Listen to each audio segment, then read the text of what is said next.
Hello दोस्तों, welcome back. आपकी demand पे एक brand new serial killer movie लाया हूँ जो कहीं पे भी बोर होने नहीं देती। तो चलो इस एंटरटेनिंग मूवी का एक्सप्लेनेशन देखते हैं। पुलिस को तहकीकात से पता चलता है कि उस ब्लैक हाउस में वही सीरियल किलर रहता है जिसकी उन्हें कई दिनों से तलाश है। वह सीरियल किलर एक लेडी है। तो अब पुलिस पूरी तैयारी के साथ वहां पहुंचती है, जिन्हें लीड कर रहा है डिटेक्टिव कार्टर। वो घर कांजो नाम के आदमी का है। कार्टर जैसे ही दरवाजे पे नॉक करता है, कांजो दरवाजा खोलता है। कार्टर उससे कहता है कि उसके पास सर्च वारंट है, तो वो अपनी वाइफ को बाहर बुलाए। वो सुनते ही कांजो अपनी वाइफ मंडोरी को चिल्ला के कहता है कि पुलिस आई है, भाग जाओ। मगर पुलिस अंदर घुस जाती है और घर की तलाशी लेने लगती है। उन्हें वहाँ एक मेटल का दरवाजा दिखता है। दरवाजा खोलते ही अंदर एक ऑपरेशन रूम दिखाई देता है, जहाँ बेड पे बैठा 8 साल का लड़का लंबरजैक की कहानी पढ़ रहा होता है। लंबरजैक यानी लकड़हारा, जो एक पुरानी जापानीज दंत कथा है। उसकी वह कहानी पास ही बैठी मंडोरी सुन रही होती है। पुलिस को देखते ही मंडोरी सर्जिकल नाइफ निकाल के उस लड़के की तरफ पॉइंट करती है। वहाँ के अजीब इंस्ट्रूमेंट देख के कार्टर उससे पूछता है कि उसने उस बच्चे के साथ क्या किया है। मंडोरी सिर्फ स्माइल करती है। दरअसल मंडोरी वो सीरियल किलर है जो बच्चों को अगवा करती है। अब तक न जाने कितने बच्चे शहर से गायब किए गए हैं। तभी एक पुलिस वाला आके कार्टर को बताता है कि उसे एक रूम में ड्रम में रखी कई बच्चों की लाशें मिली है, जिनके सर पे स्टिचेस के निशान हैं, यानी उनकी सर्जरी की गई है। तो अब पुलिस अपनी गन मंडोरी की तरफ तानती है, तो मंडोरी भी उस बच्चे को मारने मोड़ती है। मगर अगले ही पल वो उस बच्चे को छोड़ के नाइफ अपने गर्दन से घुमाती है। मंडोरी वहीं पे मर जाती है। अब 25 साल गुजरते हैं। अकीरा अपनी कार से तेजी से जा रहा है। अकीरा एक लॉयर है और एक बड़ी लॉ फर्म चलाता है। तभी अकीरा मिरर में देखता है कि एक कार उसका पीछा कर रही है। तो अकीरा अपनी कार को भगाता है और एक मोड़ पे अचानक कार से उतर के उस ब्लैक कार के सामने जाके खड़ा हो जाता है। कार के सामने अकीरा को देख के उस ब्लैक कार का ड्राइवर हड़बड़ा जाता है और उसका कार पे से कंट्रोल चला जाता है। कार पलट जाती है। अकीरा उस कार के नीचे फंसे आदमी के पास जाता है, मगर उसे छुड़ाने के बदले वो उसका वॉलेट चेक करता है, जिसमें उसे उस आदमी का आईडी कार्ड मिलता है, जिससे पता चलता है कि वो सुगामी हॉस्पिटल के स्टाफ में से एक है। अकीरा उससे पूछता है कि वो उसका पीछा क्यों कर रहा था। वो आदमी बताता है कि उसे कुछ जाली डेथ सर्टिफिकेट मिले थे और उन मरे हुए आदमियों की डेड बॉडीज को डॉक्टर सुगामी के हॉस्पिटल की तरफ से दफनाया गया था और ये सुगामी अकीरा का खास दोस्त है। जिस दिन डेथ सर्टिफिकेट इशू किए गए थे उस दिन हॉस्पिटल के सीसीटीवी में अकीरा को देखा गया है। अकीरा समझ जाता है वो आदमी उसके लिए खतरा है। तो अब अकीरा वही पड़ा मिरर का टुकड़ा उठा के बड़ी बेदर्दी से उस आदमी का गला काट देता है। वहां से अकीरा सुगामी के हॉस्पिटल में पहुंचता है, जहां अकीरा की मुलाकात डिटेक्टिव तोशी से होती है। शहर में हो रहे सीरियल किलिंग की तहकीकात करने वो वहां आई है। अकीरा और सुगामी की बातों से पता चलता है कि अकीरा भी एक साइकोपाथ है जो अपने दिमाग की भूख मिटाने के लिए लावारिस इंसानों का मर्डर करके सुगामी के हवाले करता है। सुगामी उन लाशों के हाथ पैर काट के अपने दिमाग की भूख मिटाता है। फिर उन डेड बॉडीज का डेथ सर्टिफिकेट इशू करके उन्हें दफनाया जाता है, ताकि किसी को इन दोनों पे शक ना आए। यानी सुगामी भी एक साइकोपाथ है। अकीरा सुगामी को वार्न करता है कि उसकी लापरवाही की वजह से उस पर कोई मुसीबत नहीं आनी चाहिए। अब जैसे ही अकीरा अपने ऑफिस की पार्किंग में पहुंचता है, तो वहाँ लंबरजैक का मास्क पहना हुआ एक आदमी कुल्हाड़ी से उस पर हमला करता है। अकीरा अपने आप को उससे बचाने की कोशिश करता है।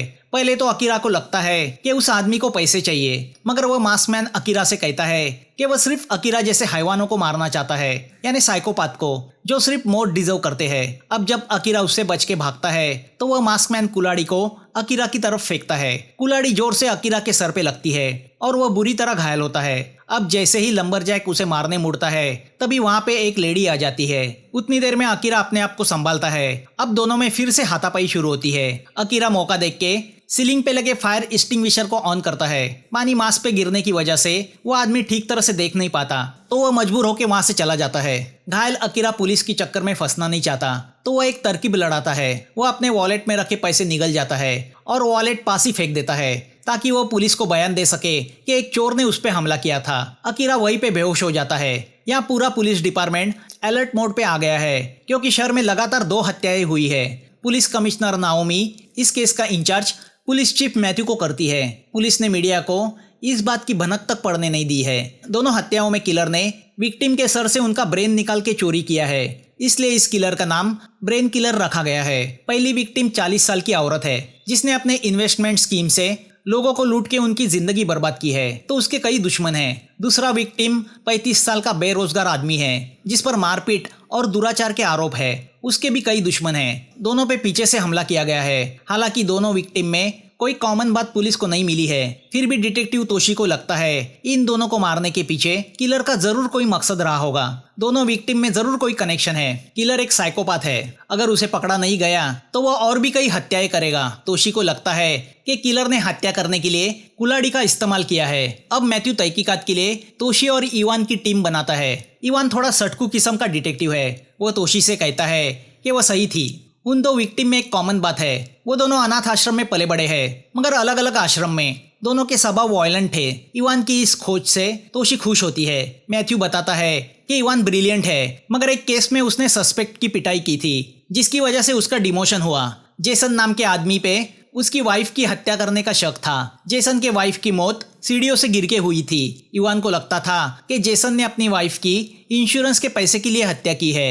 जेसन को वाइफ की मौत के बाद इंश्योरेंस के 50 मिलियन एन मिले थे। सबूत और गवाह न मिलने पर जेसन को छोड़ा गया था, मगर इवान अपने गुस्से पे कंट्रोल नहीं कर पाया और उसने जेसन के घर जाके उसकी पिटाई की। जेसन ने इवान पे मुकदमा चलाया तो इवान का डिमोशन हुआ। तोशी का दिमाग कहता है कि जेसन भी एक तरह का साइकोपाथ होगा। यहाँ हॉस्पिटल में पूरे 6 घंटों के बाद अकीरा को होश आता है। डॉक्टर उसे बताता है कि सर पे लगा घाव गहरा था तो उसका बचना एक मिरेकल है, मगर घाव की वजह से उसके सर में लगाई न्यूरोचिप डैमेज हो गई है। उस डैमेज चिप को निकालने से उसकी मेमोरी पे असर पड़ सकता है, तो उसे सर में ही रहने देना होगा। डॉक्टर की बातें सुन के अकीरा हैरान होता है क्योंकि उसे खुद को नहीं पता था कि उसके दिमाग में कोई ऐसी चिप लगाई गई है, मगर वो डॉक्टर के सामने ये बात जाहिर नहीं करता।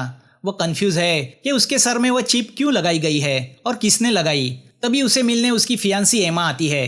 अकीरा जिस लॉ फर्म को चलाता है वो लॉ फर्म एमा के फादर की थी, मगर अकीरा और एमा के बीच एक अजीब दूरी है। अब अकीरा हॉस्पिटल से निकल के सीधा डॉक्टर सुगामी के यहाँ चला जाता है और उसे अपने दिमाग में लगाई चिप के बारे में बताता है। सुगामी बताता है कि 30 साल पहले ऐसी चिप पैरालिसिस पे इलाज के तौर पे बनाई गई थी, मगर बाद में उसे डेवलप करके इंसानी दिमाग के इमोशंस को कंट्रोल करने के लिए इस्तेमाल किया जाने लगा। उसका मिसयूज क्रिमिनल्स बनाने के लिए किया गया, तो इस चिप को दुनिया में 30 साल पहले ही बैन किया गया है। सुगामी अकीरा को बताता है कि इसका मतलब है ये चिप तुम्हारी दिमाग में तुम्हें अनाथ आश्रम भेजने के पहले लगाई गई है और इसे इसलिए लगाया गया है ताकि वो तुम्हारे एबनॉर्मल स्वभाव को बढ़ाए, और शायद इसी चिप ने तुम्हें साइकोपाथ बनाया है। तभी अकीरा सुगामी के कंप्यूटर पे लंबरजैक की इमेज देखता है। वो इमेज देख के वो शॉक होता है। वो सुगामी से कहता है कि ये वही आदमी है जिसने उस पर पार्किंग में हमला किया था। सुगामी बताता है कि ये तो एक पुरानी दंतकथा की किताब है। अकीरा सुगामी से कहता है कि हमें इस मास्क मैन को पुलिस के पहले ढूंढ निकालना होगा, क्योंकि मैं जानना चाहता हूँ ये हम जैसे साइकोपाथ को क्यों मारना चाहता है और इसे कैसे पता चला कि मैं साइकोपाथ हूँ। सुगामी कहता है मेरे दिमाग में कोई चिप नहीं, मैं नेचुरल साइकोपाथ हूँ, तो क्या वो मुझ तक भी पहुंचेगा।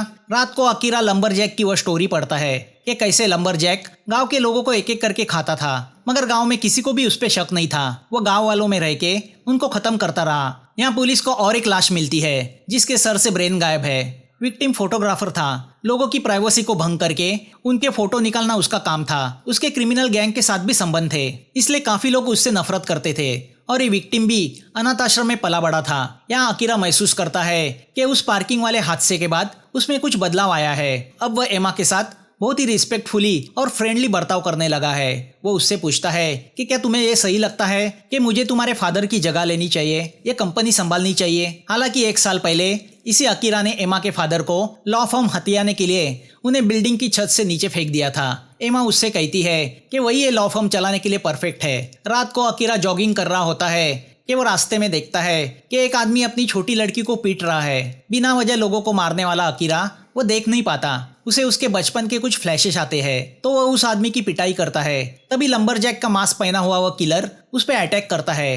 दोनों में फाइट शुरू होती है। अकीरा उस पर ओवर पावर होके उसका मास्क निकालने जाता है, तो वह आदमी वायलेंट होके अकीरा पे कुल्हाड़ी चलाने लगता है। अकीरा जान बचाने के लिए ब्रिज से नीचे कूदता है, तो दूसरी ओर पुलिस को चौथी लाश मिलती है जिसका ब्रेन निकाला गया है, जो बैंक का आदमी था और कर्जा वसूलने के लिए वो क्लाइंट पे जोर जबरदस्ती किया करता था। ये विक्टिम भी अनाथ आश्रम में पला बड़ा है। अब लगातार होने वाले इन मर्डर से पुलिस अच्छी खासी टेंशन में आ जाती है। तभी एक पुलिस खबर निकाल के लाता है कि 2 हफ्ते पहले एक लॉयर पे पार्किंग में हमला हुआ था और वो भी अनाथालय में पला बड़ा है। यह अकीरा नाम का लॉयर किस्मत से उस हमले से बच गया, मगर उसकी खोपड़ी फ्रैक्चर हुई थी जिस पर 25 टाके लगे।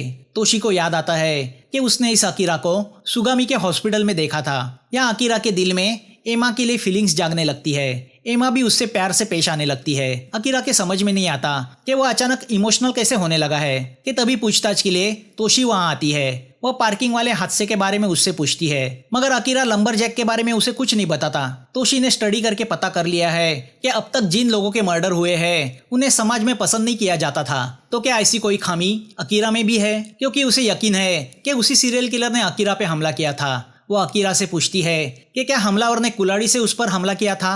अकीरा उससे झूठ कहता है कि उसने पीछे से हमला किया था तो वो उसे देख नहीं पाया। तोशी उससे कहती है कि अब तक 4 मर्डर कुल्हाड़ी से हुए हैं। हो सकता है इसी किलर ने तुम पे अटैक किया हो और ये किलर लोगों के दिमाग को निकाल के लेके जाता है। वो अकीरा की तारीफ करती है कि अनाथ आश्रम से आने के बावजूद उसने अच्छी तरक्की की है। एक बड़े लॉ फर्म को वो हैंडल कर रहा है। तोशी की बातें सुन के अकीरा सतर्क हो जाता है और उसे जाने कहता है, मगर जाते हुए तोशी उसे वार्न करती है कि किलर उस पे फिर हमला करेगा तो वह बच के रहे। तो अब अकीरा जान चुका है कि शहर में खौफ मचाने वाले सीरियल किलर ने उस पे हमला किया था और वो लोगों के ब्रेन के पीछे नहीं बल्कि उसमें लगाई न्यूरोचिप के पीछे है। वो ये बात सुगामी को बताता है। यहाँ तोशी भी जान गई है कि अकीरा कुछ तो जानता है मगर ओवर स्मार्ट बनने की कोशिश कर रहा है। तो अब वह उस डॉक्टर से मिलने जाती है जिसने हमले के बाद अकीरा पे इलाज किया था। तो उसे पता चलता है कि वह डॉक्टर सुबह से गायब है क्योंकि उस डॉक्टर को अकीरा और सुगामी ने किडनैप किया है। अकीरा डॉक्टर से पूछता है कि उसने अकीरा के न्यूरोचिप के बारे में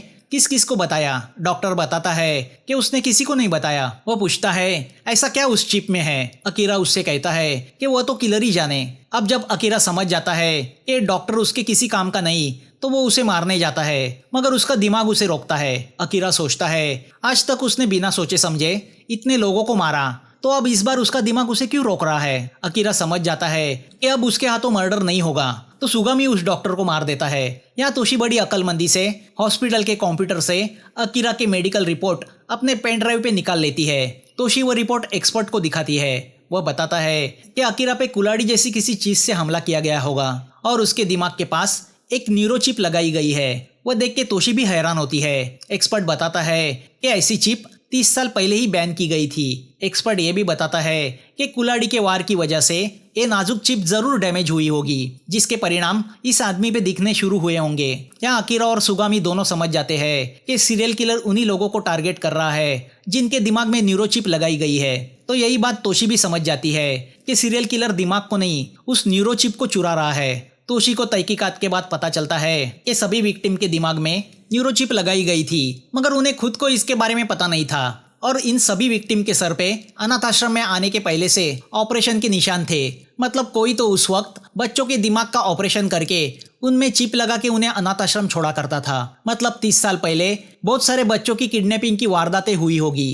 तो मैथ्यू को 30 साल पहले की मंडोरी केस याद आती है। अब रिटायर्ड डिटेक्टिव कार्टर को बुलाया जाता है जिसने 30 साल पहले वो मंडोरी केस सॉल्व की थी। कार्टर अब बहुत बूढ़ा हो गया है। वो इवान को उसके हालचाल पूछता है जिससे सब सरप्राइज होते हैं। कार्टर बताता है कि 30 साल पहले इसकी शुरुआत हुई। एक कपल शॉपिंग करके अपनी कार के पास लौटा तो कार से उनका 8 साल का लड़का गायब हो चुका था। पहले हमें लगा किडनैपर फिरौती के पैसे मांगेगा, मगर इस तरह की कोई बात नहीं हुई। उसके बाद एक एक करके टोक्यो से काफी बच्चे गायब होने लगे। एक विटनेस ने एक औरत को किडनैप हुए बच्चे को अपनी कार से ले जाते हुए देखा था। उस कार के नंबर से हमें कांजो नाम के आदमी के घर का पता मिला। मंडोरी इस कांजो की वाइफ थी। हमें देखते ही मंडोरी ने खुद को मार दिया। बेसमेंट में हमें 15 बच्चों की लाशों से भरे ड्रम मिले जिन सब के सर पे सर्जरी की गई थी। मंडोरी उनके खोपड़ी में एक न्यूरोचिप फिट करती थी। जो मर गए वो ड्रम में थे, जो बच गए वो न जाने कहाँ छोड़े गए थे। वही एक बच्चा हमें जिंदा मिला। वो वही बच्चा था जो पहली बार किडनैप किया गया था, जिसका नाम तकेशी था। कांजो को फांसी हुई तो न्यूरोचिप की बात हमने दुनिया से छुपाई। बचे हुए बाकी बच्चे कहाँ गए किसी को पता नहीं। तोशी कार्टर से कहती है कि पता नहीं इस मंडोरी के दिमाग में क्या चल रहा था जो वह इन मासूम बच्चों के दिमाग में चिप को फिट कर रही थी। कार्टर बताता है कि वह उन्हें साइकोपाथ बना रही थी। वह सुन के तोशी शॉक होती है। कार्टर बताता है कि मंडोरी का 10 साल का लड़का जन्म से साइकोपाथ था जो बेजुबान जानवरों के हाथ पैर काटता था। उसे ठीक करने के लिए कई इलाज किए, मगर वह साइकोपाथी रहा। मंडोरी चाहती थी कि जब वह बड़ा होगा तो वह समाज से अलग थलग ना पड़े। उसके जैसे और भी कई साइकोपाथ होने चाहिए, उनकी भी कम्युनिटी होनी चाहिए। अब ये मंडोरी का लड़का कहाँ है किसी को पता नहीं। कांजो का कहना था कि वो मर चुका है। यहाँ सुगामी भी अकीरा को उसी मंडोरी केस के बारे में बताते हुए कहता है कि 30 साल पहले उस मंडोरी ने जिन बच्चों की सर्जरी की थी, तुम उन्हीं में से बचे हुए एक हो। उसने तुम्हें साइकोपाथ बनाने के लिए तुम्हारे दिमाग में चिप फिट की और अब शायद वह चिप डैमेज हो गई है, इसलिए तुम अपने ओरिजिनल स्वभाव पे वापस आए हो। तुम्हें दुनिया अच्छी लगने लगी है, लोग अच्छे लगने लगे हैं। अकीरा पूछता है क्या ये चिप रिपेयर की जा सकती है? सुगामी कहता है नहीं। अकीरा उससे कहता है कि मुझे किसी भी हालत में उस मास्कमैन को पकड़ना होगा, क्योंकि उसके पास उन सर्जरी किए हुए सभी बच्चों का डेटा है, जिससे मुझे मेरे पास्ट के बारे में पता चल सकता है। सुगामी उससे पूछता है कि क्या तुम नॉर्मल बनना चाहते हो? जिस पर अकीरा उससे पूछता है कि अगर मैं नॉर्मल बन गया हूँ तो क्या ये बुरी बात है? सुगामी उससे कहता है इससे तुम्हारे पुराने पाप नहीं धुलेंगे। मगर इस बात से सुगामी डिस्टर्ब होता है। यहाँ तोशी कार्टर से पूछती है कि जो बच्चा जिंदा मिला था उसका क्या हुआ? क्या वो साइकोपाथ बना? कार्टर बताता है कि अनफॉर्चुनेटली वो बच्चा भी डिस्टर्ब मेंटेलिटी का बना, समाज के लिए एक प्रॉब्लम बन गया। इवान उसे अच्छी तरह जानता है। इवान बताता है कि वो बच्चा कोई और नहीं बल्कि जेसन है, जिसने इंश्योरेंस के पैसे के लिए अपनी वाइफ का मर्डर किया। मैथ्यू को लगता है कि इसका मतलब है अब इस जेसन की जान भी खतरे में है, क्योंकि सीरियल किलर मंडोरी ने बनाए सब साइकोपाथ को मार के रहेगा। तो अब जेसन पे नजर रखने का फैसला लिया जाता है। इवान को लगता है कि अगर किलर इन साइकोपाथ को मार रहा है तो वो पुलिस का काम कर रहा है, तो उसे रोकना क्यों? तोशी कहती है मर्डर मर्डर है, फिर वह अच्छाई के लिए किया जाए या बुराई के लिए। उसे लगता है अकीरा में भी जरूर कोई साइकोपाथ के लक्षण होंगे। वह झूठ बोलने में माहिर है, एरोगेंट है, उस पर नजर रखनी होगी, क्योंकि किलर उसे मारने की कोशिश जरूर करेगा। यहाँ जेसन पुलिस से बदतमीजी से कहता है कि उसे पता है उसके दिमाग में चिप है, मगर उससे क्या फर्क पड़ता है, वो किसी किलर से नहीं डरता, उसे प्रोटेक्शन की जरूरत नहीं। वह हंसते हुए तोशी से कहता है कि वो उस किलर को भी ऐसे मारेगा जैसे एक्सीडेंट लगे। यहाँ अकीरा उस जगह जाके फूल चढ़ाता है जहाँ एमा के डैडी का उसने मर्डर किया था। वो देख के एमा भी इमोशनल होती है कि अकीरा को उसके डैडी की मौत का अफसोस है। दोनों एक दूसरे के करीब आते हैं। तो दूसरी ओर तोशी मंडोरी के सेक्रेटरी का एड्रेस ढूंढ निकालती है, जो कुछ साल पहले ही जेल से छूट के आया था। मगर जब वो उसके घर जाती है तो उसे उसकी लाश दिखाई देती है, जो काफी दिनों से पड़ी है। तलाशी लेने पर उन्हें पता चलता है कि किलर ने उन बच्चों की लिस्ट चुराई है जिन पर ऑपरेशन सक्सेसफुल हुआ था, और उसी लिस्ट को फॉलो करके वो मर्डर कर रहा है। तोशी कमिश्नर नाओमी को बताती है कि अकीरा के सर में भी चिप फिट की गई है, और जिस डॉक्टर ने उस पर इलाज किया वो गायब है। शायद अकीरा ने उसका मर्डर किया है, तो उसका अरेस्ट वारंट निकाला जाए। मगर नाओमी परमिशन नहीं देती, क्योंकि अकीरा भी एक लॉयर है, बिना ठोस सबूत उसे हाथ नहीं लगा सकते। यहाँ अगले दिन अकीरा एमा के साथ उस अनाथ आश्रम जाता है जहाँ वो पला बड़ा है। वहाँ की केयरटेकर अकीरा को देख के खुश होती है। वो उससे कहती है कि जब तुम यहाँ थे तो काफी वायलेंट और एरोगेंट थे, दूसरे लड़कों को बुली करते थे, मगर अब तुम काफी शांत हो गए हो। केयरटेकर उसे मंडोरी और कांजो का फोटो दिखाते हुए कहती है कि इसी कपल ने तुम्हें अनाथ आश्रम छोड़ा था जब तुम 5 साल के थे। उसके बाद वो कभी नहीं आए, मगर फोन करके तुम्हारी पूछताछ करते थे। कुछ सालों बाद वो फोन भी आना बंद हुआ। अनाथ आश्रम के बच्चों को पोएम सिखाती एमा को देख के अकीरा को अपने अपराधी होने का एहसास होता है। जिंदगी खूबसूरत होते हुए भी उसने उसे कॉम्प्लिकेटेड बना के रखा था। यहाँ वह लंबरजैक अकीरा को मारने का मौका ढूंढ रहा है। रात को वह मास्कमैन अकीरा पे हमला करता है, मगर जब अकीरा उसका मास्क निकालता है तो वह लंबरजैक नहीं सुगामी होता है। सुगामी उससे कहता है कि अकीरा का अब साइकोपाथ न रहना उसे बहुत डिस्टर्ब कर रहा था। अकीरा उससे कहता है कि जैसे ही वह असली लंबरजैक को पकड़ेगा वो सर्जरी करके नई चिप बिठा के फिर से साइकोपाथ बनेगा, जिससे सुगामी खुश होता है। यहाँ तोशी चुपके से अकीरा के कार के नीचे ट्रैकिंग डिवाइस लगाती है। तभी वहाँ पे अकीरा आ जाता है। वह तोशी से पूछता है कि तुमने पुलिस फोर्स क्यों ज्वाइन किया, क्योंकि तुम पुलिस नहीं लगती। तोशी बताती है कि 20 साल पहले एक साइकोपाथ ने स्कूल में घुस के कई बच्चों को शूट किया, जिसमें मेरा भाई भी मर गया, तो मैंने ऐसे साइकोपाथ को पकड़ने का फैसला किया। अकीरा उससे कहता है इसका मतलब है तुम भी एक साइकोपाथ हो, क्योंकि रिवेंज के लिए तुमने ये प्रोफेशन अपनाया है।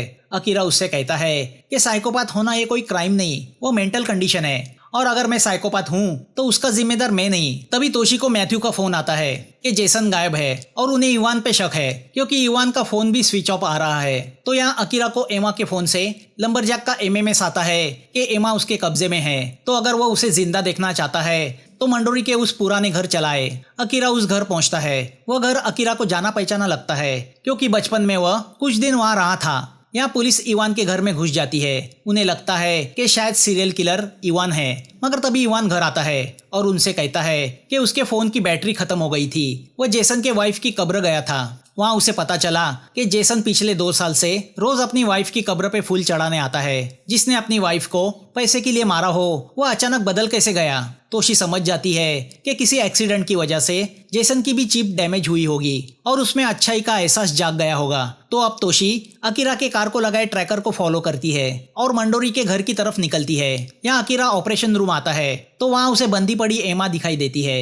वह इशारों से उसे अंदर आने के लिए मना करती है, मगर अकीरा उसके इशारों को समझ नहीं पाता। अब वह जैसे ही अंदर आता है लंबरजैक उस पर हमला करता है, जिसमें अकीरा का पैर नीचे लगाए ट्रैप में फंस जाता है। अकीरा उससे कहता है, अब जबकि तुम मुझे मारने वाले हो तो अपना मास्क उतारो। किलर वो मास्क निकालता है तो वह जेसन होता है। जेसन बताता है कि 2 साल पहले मेरी इवान के साथ हाथापाई हुई जिसमें मेरी चिप डैमेज हो गई। मैं अपने ओरिजिनल स्वभाव पे आ गया। मुझ में खुशी गम सब इमोशंस आ गए। तब मुझे मेरी गिल्ट का एहसास हुआ कि मैंने मेरी वाइफ को मार के कितना बड़ा अपराध किया है। उस वाइफ को मैंने मारा जो मुझे जान से ज्यादा प्यार करती थी। अब जेसन एमा के हाथ पैर खोल देता है। वो अकीरा से कहता है कि तभी मैंने फैसला किया कि मैं मेरे जैसे बनाए साइकोपाथ को एक एक करके खत्म करूंगा। 2 महीने पहले मैंने मंडोरी के सेक्रेटरी से उन बच्चों की लिस्ट हासिल की जिनको मंडोरी ने साइकोपाथ बनाया था। उन्हीं में तुम्हारा भी नाम था। मैंने तहकीकात शुरू की तो मुझे पता चला तुम्हारी कनेक्शन में आने वाले काफी लोगों की बिना वजह मौत हो गई है और एमा के फादर उसी में से एक है। मुझे पता है तुमने उनको बिल्डिंग से नीचे फेंका होगा। जेसन की बातें सुनकर एमा शॉक होती है। जेसन कहता है, तुम जैसे लोगों को मारना यही मेरे पापों का प्रायश्चित है। तो अब जैसे ही जेसन अकीरा को मारने कुल्हाड़ी उठाता है, अकीरा एमा के गले पे चाकू रख के उसे हॉस्टेज बनाता है। वो एमा से कहता है कि उसी ने उसके फादर को मारा है। अब जैसे ही जेसन एमा को बचाने मुड़ता है, अकीरा जेसन के पेट में चाकू भोंक देता है। दोनों में हाथापाई शुरू होती है जिसमें जेसन और घायल होता है। अकीरा जेसन से कहता है, सबसे पहले तो तुम्हें अपने आप को मार देना चाहिए। अकीरा बताता है कि उसकी चिप भी उसी की तरह डैमेज हो गई है। अब वह भी एक अच्छा इंसान बन गया है। अकीरा जेसन के पॉकेट से उसका मोबाइल निकालता है जिसमें उस चिप वाले बच्चों का डेटा है। उसमें खुद का डेटा देख के अकीरा को अपने माँ बाप याद आते हैं। जेसन उसे याद दिलाता है कि वही उसके बचपन का दोस्त तकेशी है जिसने उसे मंडोरी से बचाने की कोशिश की थी। जेसन अकीरा से कहता है कि अब वो बोझ के साथ जीना नहीं चाहता। अपने बुरे कर्मों का एहसास यही सबसे बड़ी गिल्ट है। वो अकीरा को सलाह देता है कि वो एक अच्छा इंसान बन के जिए। अब जेसन जलती सिगरेट को वहाँ पड़े पेट्रोल पे डाल के आग लगाता है तो अकीरा एमा को लेके वहाँ से निकल जाता है। तभी वहाँ पे पुलिस पहुँच जाती है। तोशी आग में पड़े जेसन को बचाने की कोशिश करती है मगर बचा नहीं पाती। अगले दिन अकीरा रोज की तरह अपने लॉ फर्म पहुंचता है तो वहाँ तोशी आ जाती है। वो उससे कहती है, तुम्हें पता था मैंने तुम्हारे कार में ट्रैकिंग डिवाइस लगाया है। तुमने मुझे इसलिए इस्तेमाल किया है क्योंकि अगर तुम जेसन को मारने में नाकामयाब होंगे तो पुलिस आके तुम्हें बचाएगी। मगर उसके पहले तुमने जेसन को मारा और शायद इसके पहले भी कई लोगों को मारा होगा जिसके मेरे पास सबूत नहीं, मगर एक दिन मैं उन सबूतों को ढूंढ के रहूंगी। तोशी के जाने के बाद एमा वहाँ आती है। अकीरा उसे गले लगा के उससे माफी मांगता है मगर एमा उसके पेट में चाकू भोंक देती है। तो अब अकीरा उसके गले पे निशान आने तक उसका गला दबाता है और फिर उसे छोड़ देता है। वह एमा से कहता है कि अब तुम पुलिस से कह सकती हो कि मैंने तुम्हें मारने की कोशिश की और सेल्फ डिफेंस में तुम्हारे हाथों मेरी हत्या हुई। अकीरा वहीं पे मर जाता है। तो यहाँ सुगामी अकीरा को कॉल लगाने की कोशिश करता है। यहाँ हमें पता चलता है कि मंडोरी और कांजो का वो साइकोपाथ लड़का सुगामी ही है। लंबरजैक की बुक में जब उसकी हरकतों की वजह से पूरा गांव उसका दुश्मन बन जाता है और उसका कोई दोस्त नहीं रहता, तो लंबरजैक दूसरे गांव जाके वहाँ के छोटे बच्चों के कान खींच के बड़े करता है। उनके नाखून और दांत नुकीले और तेज करता है और उन्हें अपनी तरह लंबरजैक मॉन्स्टर बनाता है। वो अपने जैसे लोगों की कम्युनिटी बनाता है ताकि वो अपने आप को अकेला महसूस ना करे। मंडोरी ने बुक में लिखी इसी बात को फॉलो किया और अपने बेटे सुगामी की तरह और भी साइकोपाथ बच्चे बनाने की कोशिश की ताकि जब उसका लड़का बड़ा हो जाएगा तो वह अलग थलग नहीं पड़ेगा, उसे भी उसकी तरह दोस्त मिलेंगे। सुगामी का दोस्त तो मर चुका था, तो अब सुगामी बिल्ली को उठा के उसके हाथ पैर तोड़ने के लिए उसे लेके जाता है। मूवी यहाँ खत्म होती है। दोस्तों, एक्सप्लेनेशन अच्छा लगा हो तो लाइक, शेयर और सब्सक्राइब करना मत भूलना। फिर मिलेंगे नई मूवी के साथ। Thanks for watching.